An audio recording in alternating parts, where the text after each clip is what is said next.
The city was just waking up. Golden sunlight spilled between skyscrapers, and the sound of distant traffic blended with the low hum of morning life. Inside one of those tall glass towers, Harrington & Co., a prestigious finance firm, Samuel Brooks, 56, quietly pushed his cleaning cart across the marble lobby. Samuel wasn't anyone special to the people who passed him every morning. To them, he was just the janitor, the man with worn shoes, gray hair, and a gentle smile that few ever noticed. But to Samuel, this job was everything. It paid for his small apartment on the city's edge and for his daughter Lily's college tuition. He arrived before dawn every day, polishing the floors that hundreds of executives would soon walk across without ever looking down. "Morning, Mr. Brooks," said the security guard, barely lifting his eyes from the desk.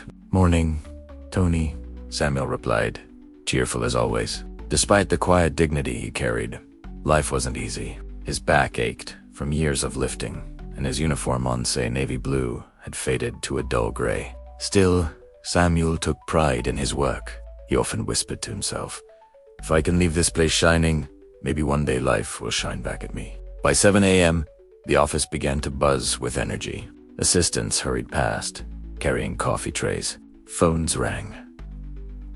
Elevators chimed, and then came Mr. Charles Harrington, the CEO himself, sharp suit, cold stare, always in a rush. Samuel stepped aside politely as Charles swept through the lobby, not even glancing at him. Samuel watched him disappear into the elevator inside. "Some folks forget the floor they stand on was cleaned by someone else," he murmured. But today felt different somehow. There was tension in the air, an odd silence between the clicks of heels and the rustle of papers. Samuel couldn't explain it, but something deep inside told him this was not going to be an ordinary day. As he bent down to mop near the executive wing, he noticed something strange. The faint smell of smoke coming from the stairwell. He froze. "Probably nothing," he whispered, but his gut said otherwise. Little did Samuel know within the next few minutes, his quiet life would collide with a man who didn't even know his name, and everything, absolutely everything, was about to change. The faint smell of smoke grew stronger. Samuel froze for a moment, then left his cart behind and followed the trail toward the stairwell. When he opened the door, a cloud of gray smoke puffed out. His heart skipped. "Oh my God," he whispered. Inside, a small electrical fire had sparked from a maintenance panel. The flames were small, but the smoke was quickly spreading. Samuel's mind raced. It was still early, most of the employees hadn't arrived yet, but the executive office is upstairs. The CEO's office was directly above this floor. Without thinking, Samuel grabbed the nearest fire extinguisher and rushed in. His old hands trembled as he sprayed foam over the flames. The smoke made him cough violently, but he didn't stop. Come on," he muttered, his voice raspy. After several tense moments, the fire hissed and went out. Samuel stumbled back into the hall, gasping for air. His uniform was stained with soot. At that moment, the elevator doors opened and Mr. Harrington stepped out, looking furious. "What the hell is going on here?" the CEO shouted. Samuel wiped his forehead. "Sir, there was a fire in the stairwell. I think I got it out before it spread." Harrington's expression darkened. "A fire? Yeme? Por M? Y por BL? How could you let this happen? You realize what this could have cost us?" "I didn't let asterisk it happen, sir," Samuel said softly. I just noticed the smoke, and, Harrington Bar 2 people always find excuses. You're paid to keep this place safe and clean, not to create chaos." The words stung. Samuel wanted to explain, to tell him he'd just prevented a disaster, but the CEO had already turned his back, barking orders into his phone. Moments later, the HR manager, Miss Karen Doyle, appeared. She was known for her strictness and lack of empathy.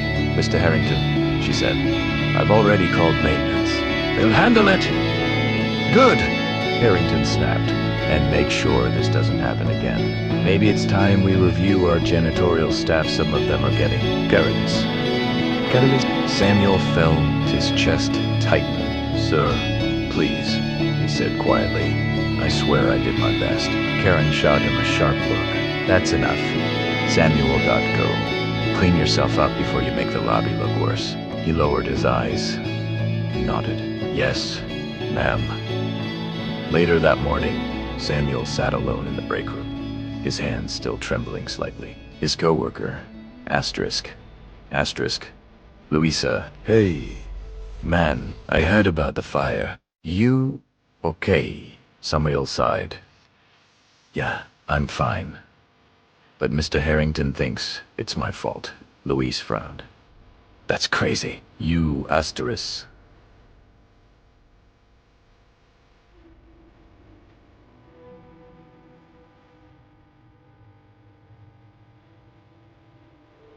Sam, I know, he said, voice heavy, but some people only see what they want to see. He looked down at his reflection in the coffee's dark surface. For years, he'd worked quietly, never asking for more. But lately, he'd started to wonder, was all this effort even worth it?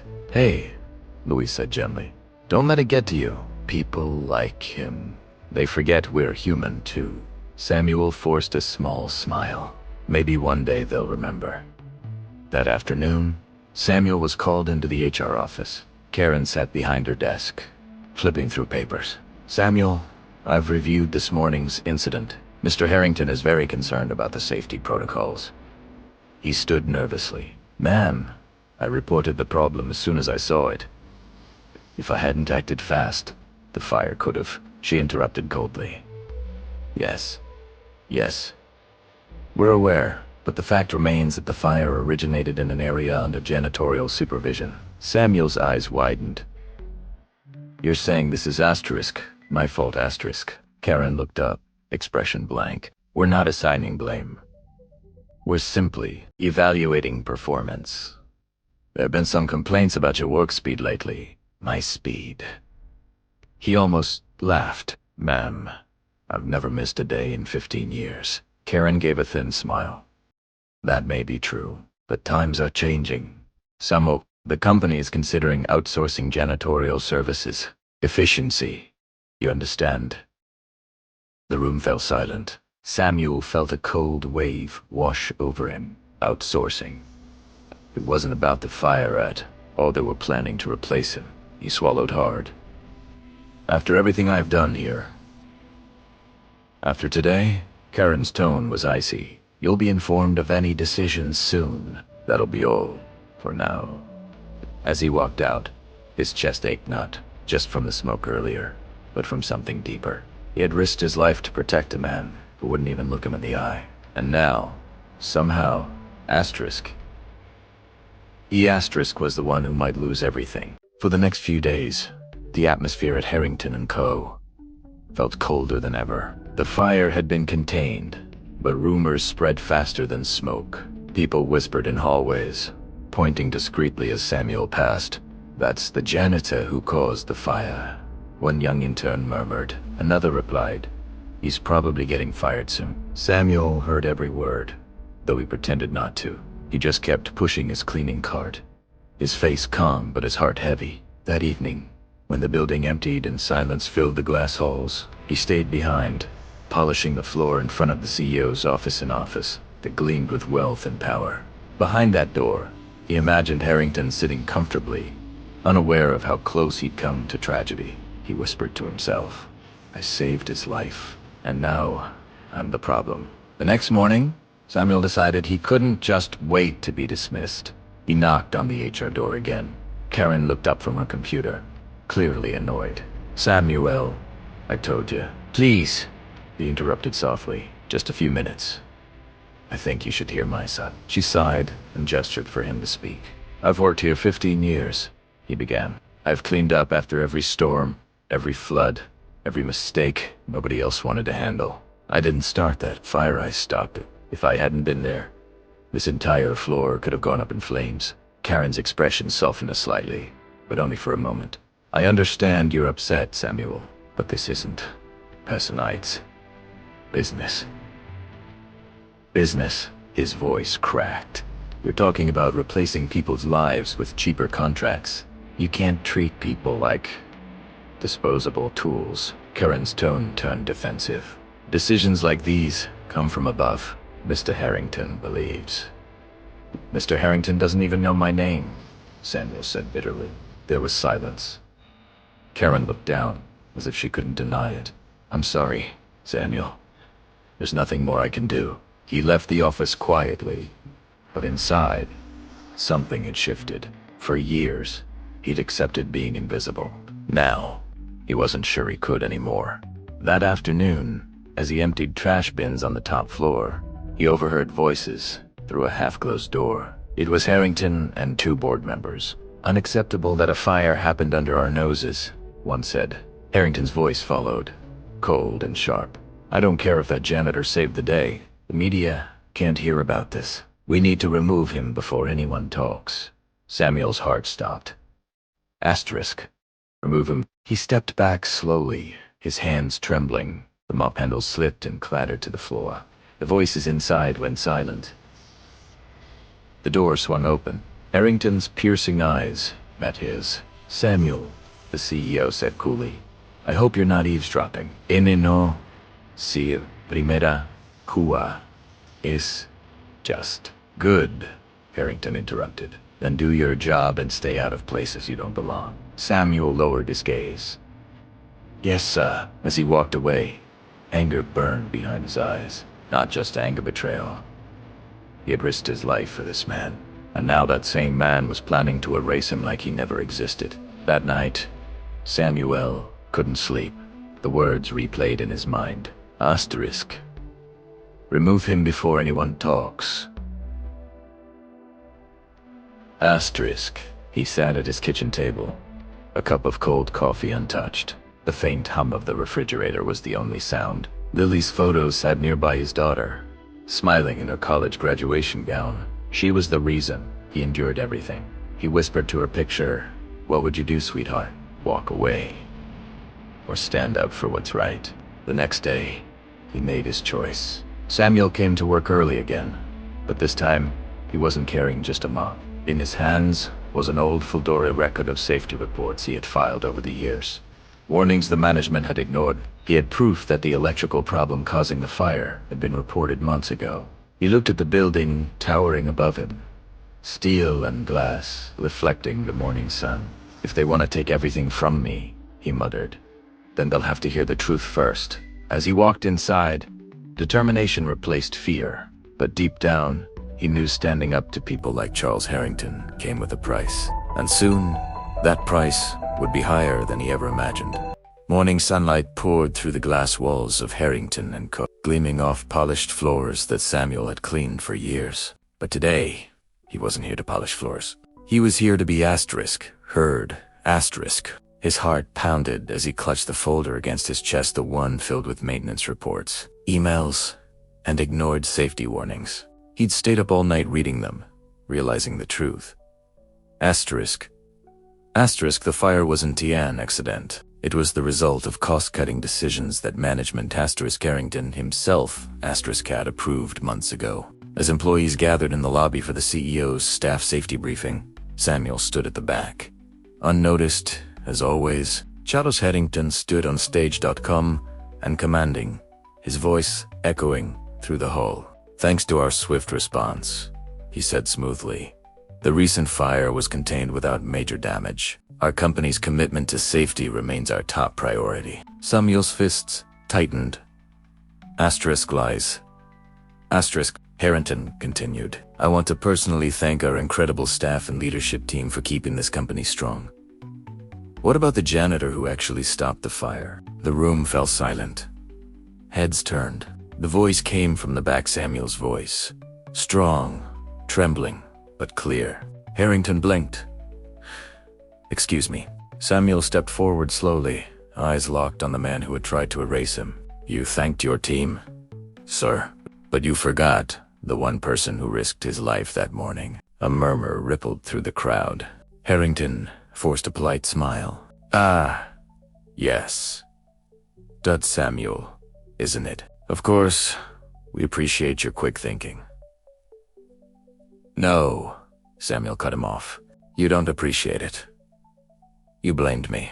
You tried to fire me for something you caused. Gasps filled the room. Karen, the HR manager, stood up nervously. Samuel, that's enough. Please. He ignored her, holding up the folder. These are the reports I filed months ago about that same electrical panel. I begged maintenance to fix it. I emailed supervisors. No one listened because it would be cost money. Now everyone here could have died because of that greed. The silence that followed was deafening. Harrington's expression hardened. That's a serious accusation, he said slowly. It's not an accusation, Samuel said, stepping closer. It's the truth. You ignored the warnings. You called me careless when you were the one gambling with people's lives. No! Harrington's voice cracked like thunder. You're out of line. Samuel's voice rose 2 years of silence bursting at once. No, sir. You're out of line. You stand here talking about leadership, about safety, but you've built your success on the backs of people like me. Invisible people, disposable people. The employees stared, stunned. Cameras and phones began to lift. Someone whispered, "He's right." Karen tried to take the folder, but Samuel pulled back. "No more hiding," he said. "Everyone deserves to see what's really going on here." Harrington's jaw tightened. You think one janitor can take down this company? Samuel looked him straight in the eye. No. But the truth can? He turned toward the crowd and dropped the folder onto a nearby table. Papers scattered across the floor, emails, reports, signatures all bearing Harrington's name. The room erupted in chaos. Reporters who'd come for the safety briefing began snapping photos. Employees murmured. Somin shook others in anger. Karen covered her face. Harrington shouted over the noise. "Security!